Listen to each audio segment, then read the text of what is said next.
Jawahar medical foundation medical college रुग्णालय लिपिक भाऊसाहेब संतोष बागुल यांचा सेवापूर्ती सत्कार सोहळा संपन्न। याबाबत वृत्त असे की धुळे तालुक्यातील उडाणे येथील श्री संतोष आसाराम बागुल हे गेल्या अनेक वर्षापासून Jawahar medical foundation ACPM college medical college या ठिकाणी रुग्णालय येथील लिपिक या पदावर कार्यरत होते। आज दिनांक 1 जून 2024 रोजी सकाळी 11 वाजता उडाणे येथे त्यांचा सेवापूर्ती सत्कार सोहळा कार्यक्रम पार पडला। तर कार्यक्रमाच्या सुरुवातीला राजमाता अहिल्यादेवी होळकर व श्री छत्रपती शिवाजी महाराज यांच्या पुतळ्यास पुष्पहार अर्पण करून आरती करून या कार्यक्रमाची सुरुवात झाली। तदनंतर या ठिकाणी सर्व आलेल्या मान्यवर प्रमुख पाहुण्यांचा सत्कार या ठिकाणी करण्यात आला। तर यावेळी कार्यक्रमाचे अध्यक्ष म्हणून जवाहर मेडिकल फाउंडेशनचे अध्यक्ष तथा कार्याध्यक्ष महाराष्ट्र प्रदेश काँग्रेस कमिटी तथा आमदार कुणाल बाबा पाटील, किरण शिंदे, जवाहर मेडिकल सचिव माननीय ताई सौ ममताताई पाटील, डॉक्टर वाय महाले, भगवान अप्पा गर्दे, त्र्यंबक पद्मार, भिका पाटील, गणेश गर्दे, सोमनाथ बागुल, भूषण पाटील, विजय आलोर, नामदेव बागुल, पोपट शिंदे, सोमनाथ पाटील, विठ्ठल बागुल, भगवान पाटील, रामदास आलोर, सरपंच सौ नवाबाई रामदास पवार, सुभाष शिंदे, उल्हास यादव, चोडामन पाटील आदी मान्यवर पदाधिकाऱ्यांच्या उपस्थितीत सदर हा कार्यक्रम या ठिकाणी संतोष बागुल यांचा सेवापूर्ती सत्कार सोहळा पार पडला। तर यावेळेस या कार्यक्रमाचे आयोजन दीपक संतोष बागुल, मनोहर संतोष बागुल, धर्मराज बागुल, योगेश संतोष बागुल व सर्व ग्रामस्थ यांच्या सहकार्याने सदर कार्यक्रम हा पार पडला। तर यावेळेस सेवानिवृत्त झालेले संतोष बागुल यांचा सेवापूर्ती सत्कार सोहळ्यानिमित्त या ठिकाणी त्यांना त्यांच्या पुढील भावी वाटचालीस शुभेच्छा देण्यात आल्या।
पण आठवत असेल 1.5 वर्षापूर्वी मी ही भीती तुमच्या पुढे व्यक्त केली होती आणि मला वाटतं महाजनांच्या जिथे या ठिकाणी ही भीती व्यक्त केली होती की पाईपलाईन जाते आहे, हिला अटकाव तुम्ही आपण जर नाही केला तर तुम्हाला आपल्याला भयानक वाईट दिवस येणार आहेत। परंतु त्याच्याकडे दुर्दैवाने लक्ष दिलं नाही।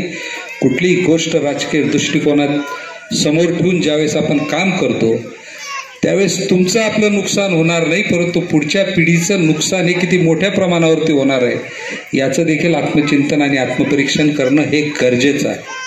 हा राजकीय विषय नाही, हा सामाजिक विषय आहे, हा एखाद्या भाऊबंदकीचा विषय नाही, एखाद्या गावाचा विषय नाही। परंतु भाऊसाहेब या निमित्ताने हा जर विषय मी काढला नाही तर माझ्यासारखा नतद्रष्ट माणूस या ठिकाणी कोणी नाही।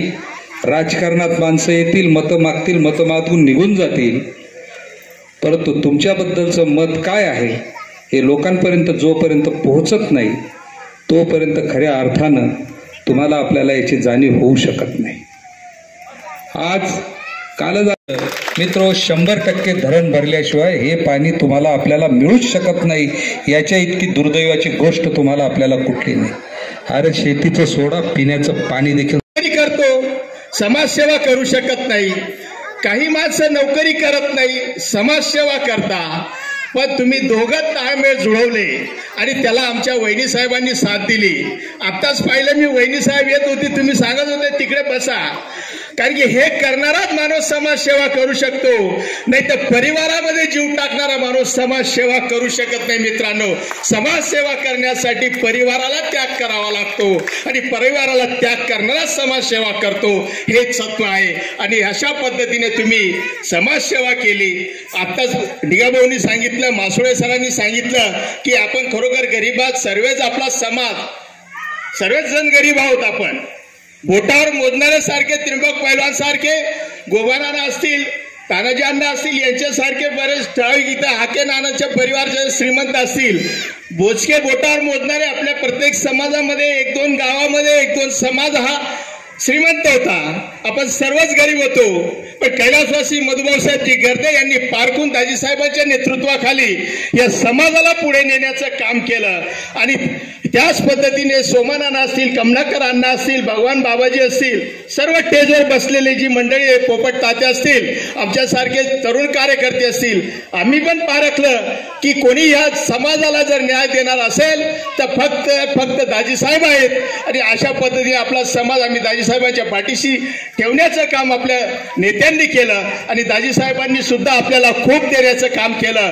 भाग्यवान म्हणून आम्ही सर्वजण आहोत की एक नोकरी करून आम्ही समाजसेवा पण करतो. आणि अशा पद्धतीने संतोष भाऊ म्हण आहे, समाजसेवा केल्याने कधीच वाया जात नाही. काहींना खूप त्रास वाटतो की कोणीतरी नात्यातलं भेटलं, कोणाला तरी फोन केला आणि आता जावं लागेल, त्यांना भेटावं लागेल, सांगावं लागेल, डॉक्टरांना सांगावं लागेल. पण मित्रांनो, आपल्याला ही सुवर्ण संधी चालून आलेली असते. प्रत्येक समाजामध्ये, प्रत्येक ठिकाणी आपण ज्या ठिकाणी नोकरी करतो त्या ठिकाणी आपण नोकरी करत असताना जर समाजसेवा चांगल्या पद्धतीने केली तर आज जसा संतोष भाऊंचा सत्कार, खरोखर भाग्यवान आहेत संतोष भाऊ. त्रिंबक भाऊंनी जी दमदाटी केली ती चुकीची वाटली मला, कारण संतोष भाऊंचे मुलंच खरोखर कर्तृत्वान राहिले नसते तर आज हा एवढा मोठा कार्यक्रम झाला नसता. कारण की मुलांचा, मी माझ्या गावातला एका जय भीम मित्र माझा होता, जैनमध्ये शिपाई पदावरून कार्यरत होता आणि तो रिटायरमेंट झाला. त्याच्या कार्यक्रमाला गेलो. त्याने पण अशा चांगल्या पद्धतीने ज्यांचे मुलं गुणी आणि संपन्न असतात तेच आईवडिलांचा सेवा वृद्धीचा कार्यक्रम चांगल्या पद्धतीने करता.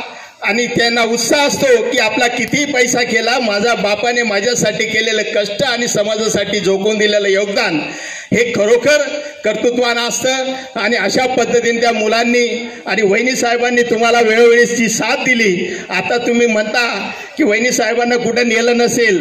आपले सुभाष भाऊंनी सांगितलं होतं की आमच्या गंगोताईंना आता कुठंतरी फिरवायला घेऊन जा, काशीधाम तीर्थक्षेत्र कुठंतरी. आता तुम्ही रिटायर झालेले आहात, मुलं चांगल्या पदावर आहात, तुमचा व्यवस्थित संसार झालेला आहे, चांगल्या पद्धतीने आहे.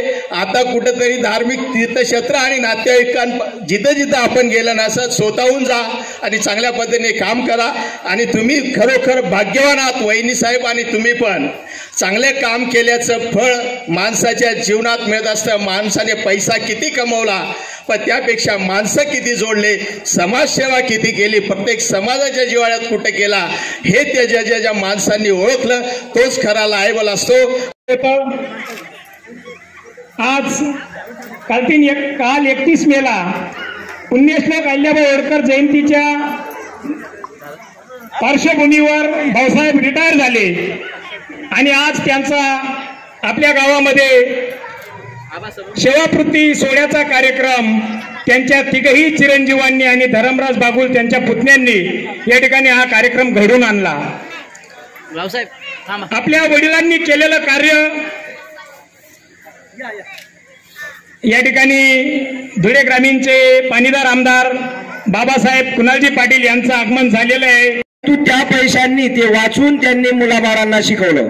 त्याच्यानंतर ते बीपीएड झालेले होते. बीपीएड वरती त्यांनी शैक्षणिक संस्थेमध्ये 1 वर्ष शिक्षकाचं काम केलं. त्याच्यानंतर ते 1995 मध्ये आपल्या बाबासाहेबांनी, दाजीसाहेबांनी एक अतिशय प्रामाणिक कुटुंब आणि गरिबाचं कुटुंब म्हणून त्यावेळेस बाबासाहेब गरीब कुटुंब म्हणून क्रायटेरिया ठरवून त्या ठिकाणी भावबंदकी किती आहे आणि त्यांची परिस्थिती कशी आहे आणि गावातील त्यांच्या शिफारस करणारे कसे आहेत याच्यावर आणि त्याच्या कुटुंबाच्या परिस्थितीवर 1995 मध्ये त्यांना मेडिकल कॉलेजमध्ये सर्व्हिसला जॉईन केलं. आणि संतोष आसाराम बागुल यांनी त्या ठिकाणी कमी पगारामध्ये, अगोदर कमी पगार होता, परंतु कमी पगारामध्ये आपल्या जीवनामध्ये आपल्या मुलांना चांगल्या प्रकारे शिकवलं. मोठा मुलगा जो होता दीपकला या ठिकाणी BSc करून तो आज नाशिक या चांगल्या कंपनीमध्ये पॅकेजवर काम करत आहे.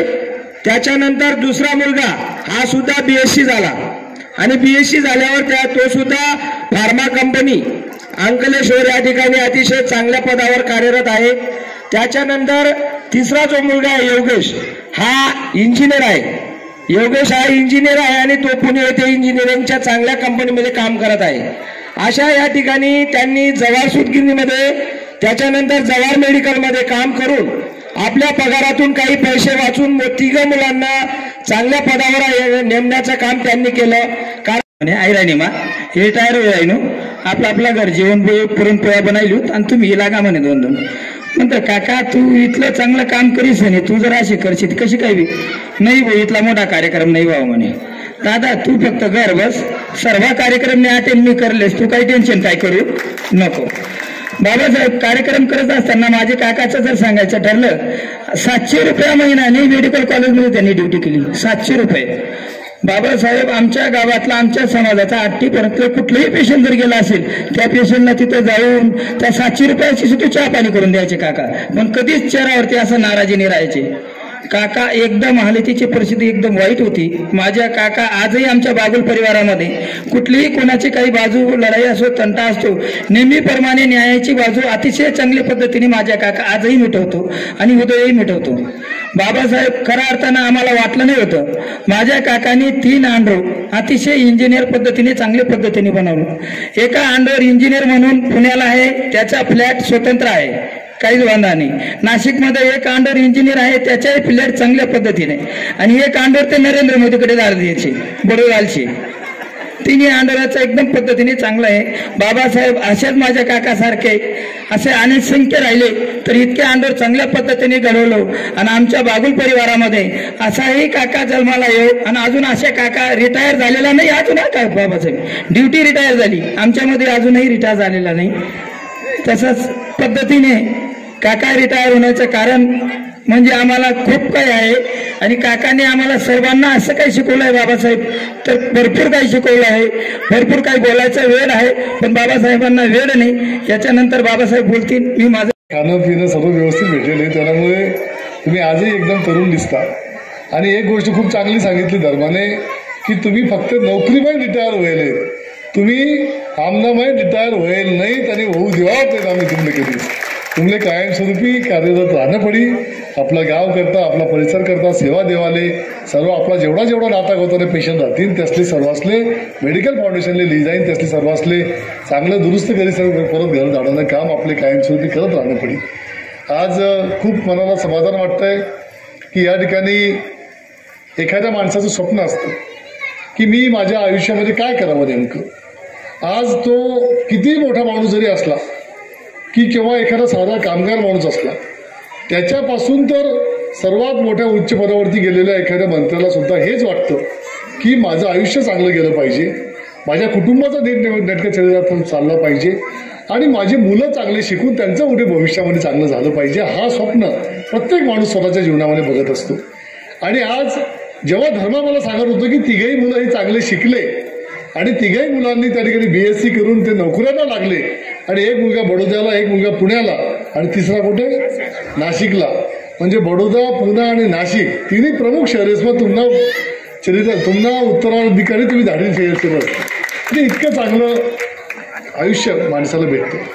पण मित्रांनो, तुम्हाला अत्यंत नम्रतेने मला या ठिकाणी सांगितलं पाहिजे की हे जे चांगलं आयुष्य आपल्याला घडवायचं असतं, हे घडवत असताना माणसाला स्वतःला कुठे ना कुठेतरी एका शिस्तीमध्ये बांधून घ्यावं लागतं. स्वतःच्या तरुणपणापासून तर स्वतःच्या आयुष्याच्या शेवटपर्यंत एक शिस्त जेव्हा माणसाला असते, त्यांच्या आयुष्यामध्ये त्यांनी स्वतःला शिस्तीमध्ये बांधून घेतलं. गिरडीमध्ये काम करत असताना 7-8 वर्ष त्यांनी सायडर म्हणून काम केलं, पण अत्यंत प्रामाणिकपणे माझ्या कामाशी प्रामाणिक राहण्याचं काम त्यांनी केलं. जे काम मला दिलं गेलेलं आहे ते काम मी प्रामाणिकपणे करेल, आणि त्यामधून जो मला आलेला पैसा असेल त्या पैशामधून मी माझ्या कुटुंबाला, माझ्या मुलांना चांगले संस्कार देईन, चांगलं शिक्षण देईन. हा जेव्हा माणूस डोळ्यामध्ये विचार करतो तेव्हा त्या माणसाचा पुढे भविष्यामध्ये. आणि दाजीसाहेबांच्या आशीर्वादाने डॉक्टर अण्णासाहेबांच्या आशीर्वादाने, डॉक्टर नानासाहेबांच्या आशीर्वादाने आज मला जेव्हा मी मागे वळून गेल्या 30-40 वर्षामध्ये बघतो तेव्हा असे अनेक कुटुंब घडले आणि असे अनेक लोक गिरणीच्या माध्यमातून असेल किंवा मेडिकल कॉलेजच्या माध्यमातून असेल त्यांचे संसार हे चांगल्या प्रकारे थाटले गेले याचा मला मनापासून आनंद वाटतो आणि अभिमान वाटतो. आणि त्यामुळे मित्रांनो, जेव्हा एखादा देणारा असतो तेव्हा त्याच्याबरोबर कडून घेऊन ते सुद्धा आपल्या आयुष्यामध्ये चांगल्या प्रकारे गुंतवणूक करणं हे सुद्धा ते घेणाऱ्याचं काम असतं. आणि ते काम आज बागुल भाऊसाहेबांच्या माध्यमातून असेल, भारत पाटील सरांच्या माध्यमातून असेल, खूप चांगल्या प्रकारे त्यांनी केलं.